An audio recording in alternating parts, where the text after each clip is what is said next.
Imagine this for a second. You're a federal employee. Maybe you're out there delivering mail. Maybe you're keeping airports safe. Could be any number of government jobs. And bam, you get hurt on the job. Happens all the time. Right. And suddenly, it's not just about the injury, the pain. You're facing this huge, confusing mess of federal bureaucracy. Where do you even start? It's overwhelming, honestly. And the choices you make right then in those first few days, those first weeks, they can change everything. Your recovery, sure, but also your finances for, well, maybe years. That's exactly why we wanted to do this deep dive today. We're going to really unpack one of the absolute biggest decisions you face if you're an injured federal worker. Choosing the right doctor, the right medical provider for your federal workers' comp claim. Yeah, because there's a world of difference between, say, your regular family doctor's office and these clinics that specialize in federal workers' compensation. A huge difference. So our mission here is to really pull out the key insights. We're looking at how that choice impacts your actual recovery, how smooth or bumpy the claim process is, compliance stuff, and just, how everyone involved sees it differently. We want you to understand why picking the right clinic isn't just a small thing. It can honestly make all the difference between a nightmare scenario and getting back on your feet. And we'll use a specific example to kind of bring this to life, a place called Restore Muscle and Joint. They really show how this specialized approach can work, turning that bureaucratic maze into something you can actually navigate. Definitely. So let's get into it. The first thing to understand is that federal workers' comp under FECA, the Federal Employees Compensation Act, it's just its own beast. Right. It's not like your private health insurance, not even like state workers' comp, totally different rules. Exactly. And that's the first trap. Many, maybe even most general private practices, they're just not set up for it. They don't know the system. So you walk in, you're hurt, you need help, and what happens? They might look at you blankly or worse. Worse, they say, sorry, we can't treat you until your federal claim is approved. Which sounds like a nightmare. It is. It's not just annoying. It can be devastating. You're stuck in this waiting game. Weeks, sometimes months, just waiting in pain. And what's the impact of that delay? It can't be good. It's terrible. The injury itself can get worse. You could develop complications, face a much longer disability, maybe even permanent issues. And mentally, the frustration, the anxiety, the constant worry while you're still hurting, it's immense. Okay, so let's get to the core of it then. Patient care, clinical outcomes. That immediate treatment versus delayed care seems like the first massive difference. It is. Absolutely massive. Think about it.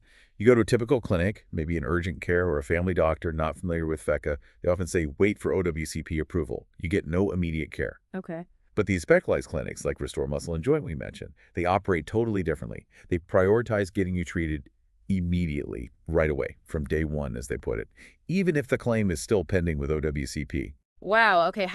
How can they do that if the claim isn't approved? Sounds risky for them. It comes down to understanding this system. There's a key document, Form CA-16. It's basically an authorization voucher from your federal employer. Oh, okay. And it guarantees payment for the first 60 days of medical treatment. Specialized clinics know this. They know how to work with your agency to get that CA-16 issued quickly, so they can treat you right away. That's huge. That proactive approach means you're not just sitting there getting worse. Exactly. It prevents further harm, promotes faster healing. It's just better medicine. What about the actual treatment philosophy? You sometimes hear stories about, clinics that seem more aligned with the employer. Yeah, that's a valid concern.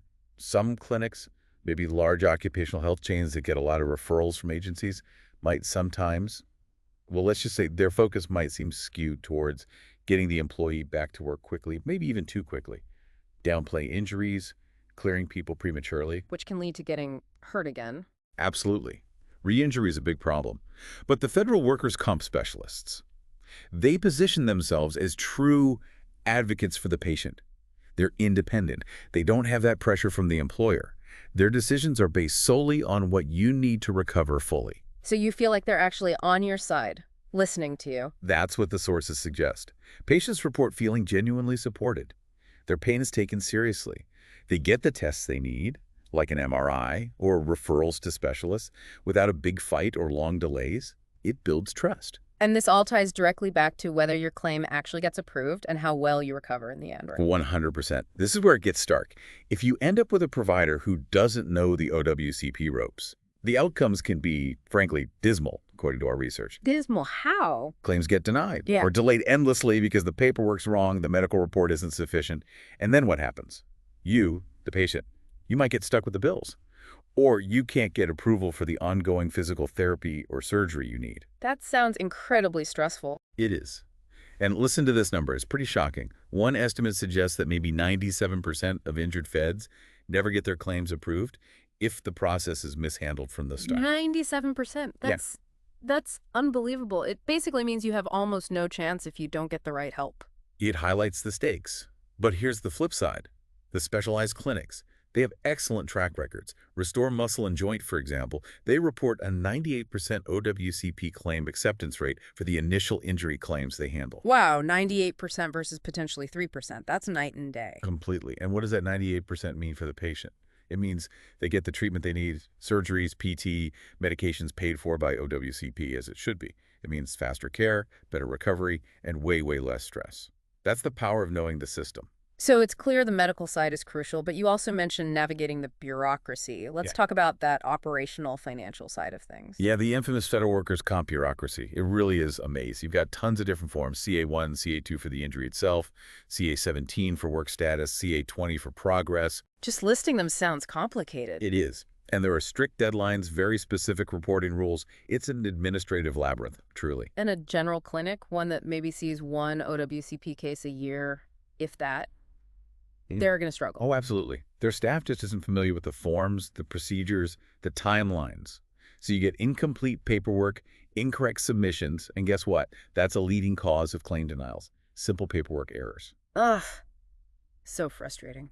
But the specialized clinics, they often have dedicated OWCP claims coordinators, people whose job it is to handle all this. They manage the paperwork. They communicate with the Department of Labor for you right from day one. It speeds everything up, cuts down on errors, reduces that constant back and forth. That sounds like a huge relief for the patient. Takes that burden off them. Right. What about actually getting paid, the financial reimbursement? Another major sticking point for general practices. A lot of doctors just aren't enrolled as federal providers. They don't have access to the Special Department of Labor online billing portal you have to use. You have to use it. It's not optional. Nope. Federal regulations require providers to enroll using a specific form, the OWCP 11168, and submit bills through that portal. If they don't, or if they bill incorrectly, use the wrong codes, send it to the wrong place, they just won't get paid, or payment will be massively delayed. Which makes them reluctant to take these cases in the first place, I imagine. Exactly. Whereas the specialized clinics, they're enrolled, they know the portal inside and out, they use the right forms, like the OWCP 1500, the correct medical billing code, CPT, HCPCS, ICD-10, and crucially, they know when they need to get prior authorization from OWCP before doing major procedures, like surgery. So they follow the rules meticulously. Precisely, which means they get reimbursed properly and on time with much less friction. Okay, and that connects back to the issue of getting treatment up front, right? And a regular clinic is worried about getting paid. They get skittish, as one source put it. They hesitate. They might insist on waiting for that claim approval letter, which can take months. Or they might even ask you to pay out of pocket first and try to get reimbursed later. Because dealing with the DOL paperwork and the payment uncertainty just feels too burdensome for them. But the specialized clinics have found a way around that. They have systems. We talked about the CA16. Clinics like Restore Muscle and Joint actively work with you and your federal employer to make sure that CA16 is requested and issued. That gives them the financial guarantee for those first critical 60 days. So they can treat you immediately without waiting and without putting the financial risk on you. That CS16 sounds like a really important piece of the puzzle. It's critical for immediate care access. And then there's the follow-through. An injury claim isn't over after the first visit, is it? No, definitely not. There's ongoing treatment reports. Right. A general practice might patch you up initially, but then you're kind of on your own to figure out the next steps. Like submitting the required periodic progress reports, the CA17 or CA20 forms, to keep your treatment authorized. Or figuring out how to file for wage loss compensation using Form CA7 if you can't work. That sounds like dropping the ball halfway through. It can be. The specialized clinics, though, see it as part of their job. They manage the whole process. They submit the required medical reports on schedule so your treatment authorization doesn't lapse. They coactively help you get your CA7 forms submitted correctly so you actually receive your biweekly disability checks without interruption. So it's like a full-service operation. It's a well-oiled machine designed specifically for OWCP. And that leads to faster approvals, timely payments, and avoids all those common delays, denials, and financial headaches. Which brings us to compliance and documentation. You said claims live or die based on the paperwork. They absolutely do. SECA, the law governing this, has really strict standards. It's not enough for a doctor to just say, okay, you have a torn rotator cuff. They need to provide what's called a rationalized medical opinion. Rationalized medical opinion. What does that actually mean? It means the doctor's report has to clearly explain the medical reasoning and, crucially, provide an evidence-based link between your diagnosed condition and the specific incident or work duties that caused it. They have to connect the dots. How did lifting those heavy mailbags cause this specific tear? And a doctor unfamiliar with OWCP might not realize they need to do that. Exactly. They might write a perfectly fine medical note for, say, private insurance, but it's totally insufficient for OWCP. They write sparse reports, they don't explicitly make that causal connection, and boom, claim denied for insufficient medical evidence. Just because the report wasn't written the right way? Precisely. As one expert stated bluntly, untrained doctors will write bad reports that get injury claims denied. But the doctors in specialized clinics, they're trained specifically in OWCP report writing. They know the buzzwords, the level of detail, the kind of objective evidence claims examiners need to see. They build a strong case file. It protects the patient and ensures the claim gets approved. And it protects the provider, too, avoiding issues down the line. It's about speaking the specific language of federal workers' comp. And that extends to billing and other regulations too, I assume. Oh, definitely. A private practice, unfamiliar with the rules, might accidentally violate them. Maybe they do a surgery without getting that required prior authorization, the bill gets denied. Maybe they try to upcode billing for a more complex service than performed, or unbundle services that should be billed together. Or try to bill the patient for the difference. Right, balance billing, which is strictly forbidden under FECA rules. You cannot bill the injured federal worker directly for approved services or the difference between your charge and the OWCP allowed amount. Those sound like serious compliance risks. They are, for both the provider and potentially causing huge problems for the patient. Federal claims clinics are extremely careful. They bill exactly per OWCP guidelines, using the correct codes, adhering to the official fee schedule.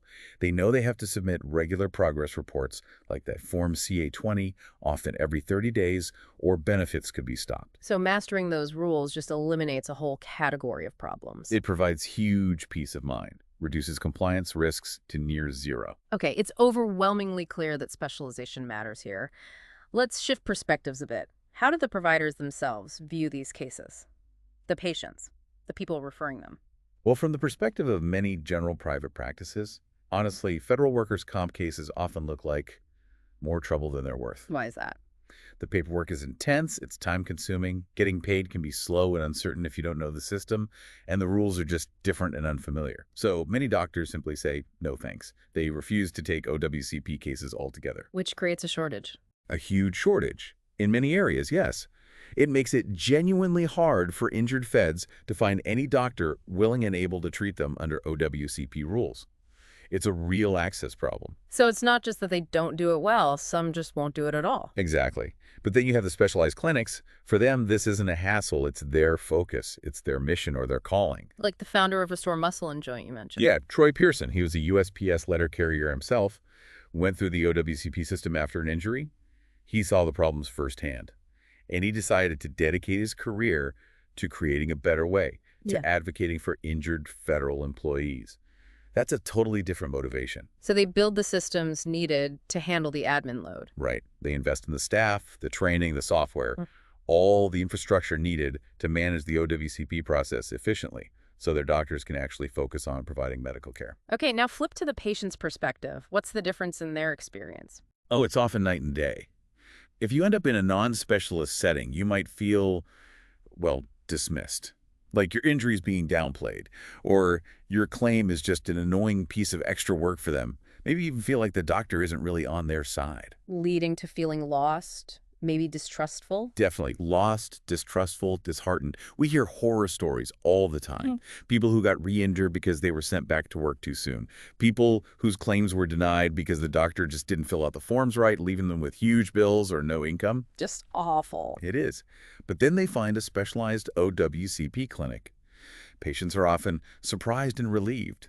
Suddenly they have staff guiding them, explaining their rights like, critically, your absolute right to choose your own physician under FECA.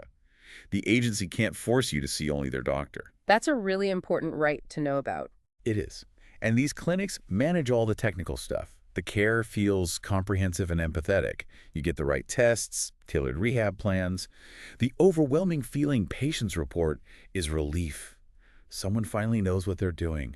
And you can just feel the stress melting away. That alone helps healing. And what about referrals? Who sends patients to these different types of clinics? Well, traditionally, the employing agency might initially refer an injured worker to maybe a large occupational medicine chain they contract with. Okay. But increasingly, union leaders, knowledgeable colleagues who've been through the system, they're cautioning their members. They're saying, hey, remember, you have the right to choose your doctor. Go find someone who actually understands OWCP. So word of mouth is powerful here. Hugely powerful. Union reps, federal workers' comp attorneys, even other doctors who don't handle OWCP, they enthusiastically refer people to clinics like Restore Muscle and Joint. Why? Because they know these clinics understand federal comp and will truly advocate for the injured worker. They trust them to handle the claim properly and provide excellent care. That reputation spreads fast. It really sounds like Restore Muscle and Joint has carved out a crucial niche. Let's look a bit closer at their model as an example. What makes them stand out? Well, first, that exclusive focus. They are one of the only clinics in their region, Kansas City and St. Louis, dedicated entirely to federal workers' comp. Not just a side part of their practice, it's all they do. So their staff must be incredibly knowledgeable. They live and breathe OWCP, as our sources described it. And that deep expertise drastically cuts down on errors and boosts those success rates, like that 98% claim acceptance for initial filings. The focus pays off. And that immediate treatment policy, no waiting for claim approval, that's central to what they do. Absolutely. It's a cornerstone. They see you right away. They help secure that CA-16. This treat now, worry about billing later philosophy is truly a game changer for getting critical early care, which we know is key for better outcomes. You also mentioned comprehensive one-stop care. What does that look like in practice? It means they handle pretty much everything under one roof, or they coordinate it seamlessly. Initial exam, diagnostics, they have x-rays on site, they arrange MRIs quickly, then pain management, physical therapy, the works. What about surgery? They coordinate surgical referrals. And get this, sources say they've even brought surgeons to their facility to operate or arrange travel for patients if there isn't a local surgeon who accepts OWCP payment rates. That's going the extra mile. Wow, so it really is a one-stop solution. You're not bouncing around between different disconnected providers. Exactly. It removes a huge amount of hassle and potential for things to fall through the cracks. And the claims assistance is built right in. Yes, they have those dedicated OWCP claim specialists on staff. They handle the CA1, CA2s, the CA17s, the CA7s for wage loss, all of it, on your behalf. Their goal is to get claims accepted on the first try by submitting bulletproof medical reports that meet all the FECA requirements. You focus on healing, they handle the bureaucracy. And compliance and advocacy seem woven into their fabric, too. Very much so. They've really become an advocacy center. They educate patients on their rights, like pushing hard to get that CA-16 within the first 7 days. Yeah. And by strictly following all the OWCP rules themselves, they protect patients from compliance headaches. They make sure nothing falls through the cracks. It sounds like they identified a real need, especially regionally. They really did. In places like KC and St. Louis, there was a serious lack of providers who truly understood and were willing to navigate the OWCP system. Restore Muscle and Joint filled that critical gap. Their success story really shows how a clinic can thrive by specializing in this complex intersection of healthcare and federal bureaucracy. They're a true OWCP center of excellence. So let's bring it all together. We've seen pretty clearly how choosing a specialized federal workers' compensation clinic, like the model Restore Muscle and Joint provides, can offer a fundamentally different and dramatically better experience for injured federal employees. Yeah, it leads to faster care, much more successful claims, better medical outcomes, and honestly, just significantly less stress and anxiety during a really difficult time. It really does. And it makes you think, doesn't it? As we deal with more and more complex systems in life, not just healthcare, but finance, legal systems, you name it. Where else could we benefit from this kind of dedicated, specialized, truly advocating approach instead of just relying on generalists who might not know the specific rules? Right. How could we encourage more of these kinds of centers of excellence to pop up where they're most needed? Imagine if no one felt completely alone trying to navigate systems that often feel intentionally complex. It's a powerful thought to leave you with.